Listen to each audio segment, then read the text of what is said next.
Today I want to invite you to a very short reflection on what is very, very peculiar to Israel, not only as a country but as a people, the people that are from there, the Jews. So we know it's a very tiny nation today. It used to be people that inhabited that land long ago. Now, this is the only country on the earth whose history is written in the Bible and whose boundaries are spelt out in the same book. No other country is mentioned in the Bible as the people it is written for. Secondly, is the only people whose land has continually been threatened and repeatedly invaded. Continually, from the start and before the start. Is the only country whose population has repeatedly been subjected to pogroms and massacres in time and space, from Pharaoh in Egypt, as written in Genesis, to the time of Joshua, to the time of Esther, Herod, throughout the Middle Ages, throughout the Arab world, at the hands of the church, the various governments, Hitler during World War II, Shoah and Holocaust. It's a people that have been tormented and killed long before they were a country in 1948. Is the only people whose population was dispersed all over the world for nearly 2,000 years and made it back to their original land and transformed it, as written in the Bible, as prophesied, from wilderness and swamp to a fertile land. And this is recorded in literature. People that visited Israel, or say that land, in 19th century, 18th century, that were describing it as a land of swamps and miserable landscapes that are now, booming, is the only country, the only people whose language, Hebrew, became revived and is currently used again as national language. I can tell you as a linguist that this has never happened anywhere else.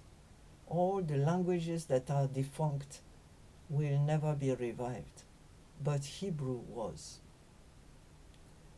Is the only country who was selected and agreed by the international community to be a refuge for the Jews after the Holocaust.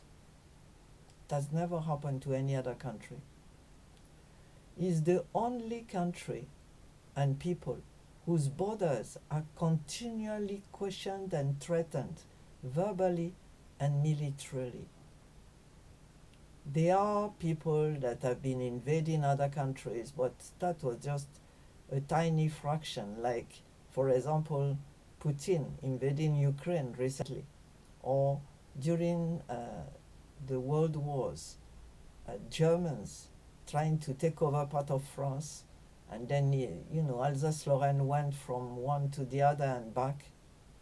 But the case of the land of Israel, borders continually questioned and threatened, has never happened anywhere else. It's the only country who continues being the subject of international debate and relentless pressure concerning each one of its policies.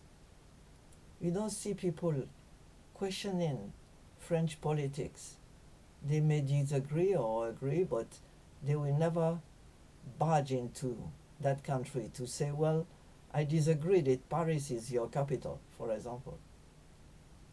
Is the only people that have been the subject of more UN hostile resolutions than all other nations combined. As of 2013, the State of Israel has been condemned in 45 resolutions by the United Nations Human Rights Council.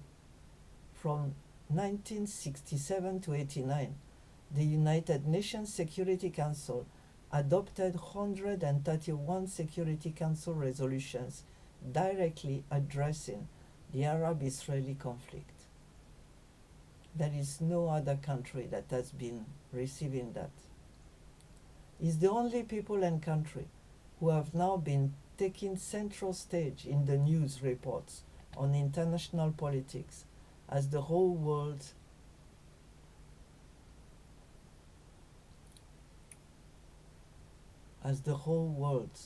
focuses on that and shifts more and more on this region.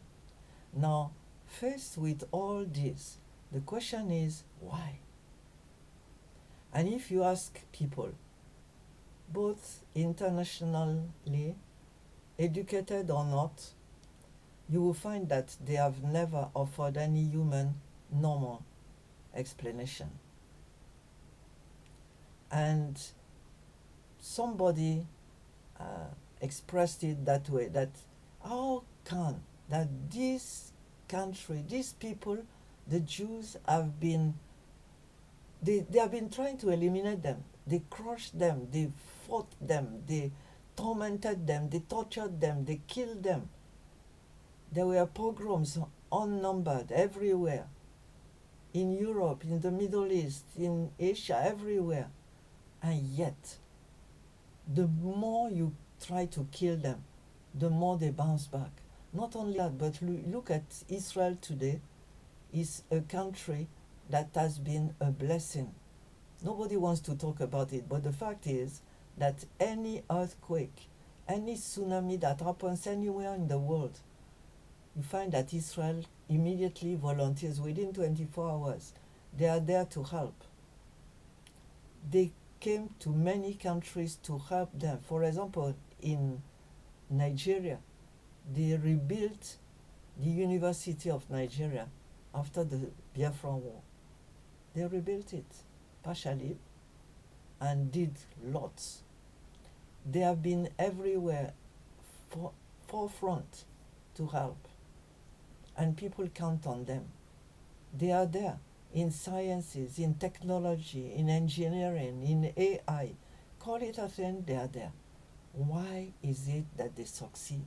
So people could not explain. So they have been trying to offer lies to explain.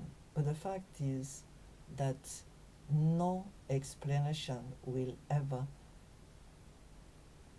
satisfy. And the reason is that it is the people of God. And you try to kill the Jews, you touch the apple of God's eyes. And he said that everyone will be blessed in Abraham. So if you support Israel, you are blessed. If you don't support Israel or fight against it, you are under a curse. And this is true. Whether you like or not, you can watch it. Just watch facts. History tells you that you touch Israel, you touch God, because it's the people that God chose as his own. So I offered this as a reflection, and I'm sure you will. Just check what I say. Consider history, consider current affairs, consider honestly what is going on in the world today, and I leave the conclusion to you.